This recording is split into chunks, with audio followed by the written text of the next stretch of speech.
महाराज जी, वैवाहिक जीवन में ब्रह्मचर्य के क्या नियम है? संतान प्राप्ति के सिवा भोग पाप है, जैसा सुना है। जिनका पाणी ग्रहण संस्कार हो गया है, जब पत्नी मासिक धर्म से युक्त होकर 7 दिन बाद पवित्र हो जाए, फिर पवित्र तिथियों का त्याग करते हैं, जैसे एकादशी है या पूर्णिमा है या भगवत जन्मोत्सव है, राधाष्टमी, कृष्ण जन्माष्टमी, रामनवमी, नौ दुर्गा आदि, इन पवित्र तिथियों का त्याग करते हुए महीने में एक बार, ऐसा शास्त्र सुन कि जब तक मासिक धर्म से युक्त माताएं बहनें रहती तब तक स्पर्श भी न करे, मतलब उस भावना से, और जब पवित्र हो जाए तो एक बार के लिए, ऐसा शास्त्र में वर्णन है, तो वो पवित्र रहेंगे और उस शरीर स्वास्थ्य भी ठीक रहेगा और संतान उत्पत्ति के लिए भी मंगल में माना गया।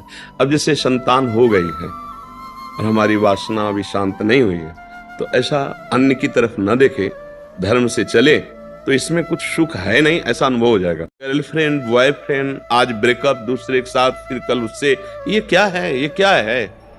ये संस्कार है हमारी नई पीढ़ी के। इस पर इसलिए हमारा हृदय जल जाता है। आप लोग क्या कर रहे हो? अपने जीवन के साथ खिलवाड़ कर रहे हो। जब तुम ऐसे हो, फिर पाणी ग्रहण करोगे तो तुम्हें प्रीति होगी अपने पति से, तुम्हें प्रीति होगी अपनी पत्नी से, तुम्हारा भाव बनेगा? बिल्कुल नहीं बनेगा। पूरी गृहस्थी चौपट, पूरा हमारा जीवन चौपट हो जाएगा। नई नई चाट लग गई।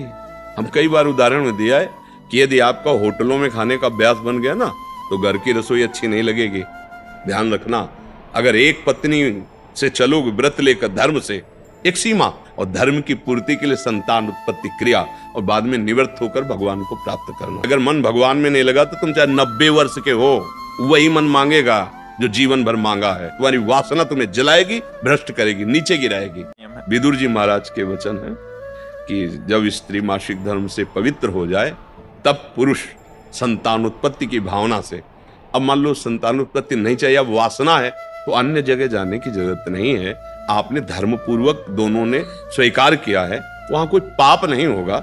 अन्य जगह पाप हो जाएगा, अन्य जगह बुद्धि भ्रष्ट हो जाएगी। और अगर दोनों मिलकर धीरे धीरे इसके रहस्य को जान जाओ, किसमें सुख नहीं, अंतराय बढ़ाते चले जाओ, तो दोनों महात्मा हो जाओगे, दोनों भगवत प्राप्ति के योग्य हो जाओगे। ऐसे चला। देखो, प्रीति में सुख है, वास्तविक। देखो, जब आपको किसी से प्रेम हो जाता है, वास्तविक, वो काम चीज अलग है, चेष्टा अलग है, काम चेष्टा, काम क्रिया, प्रीति।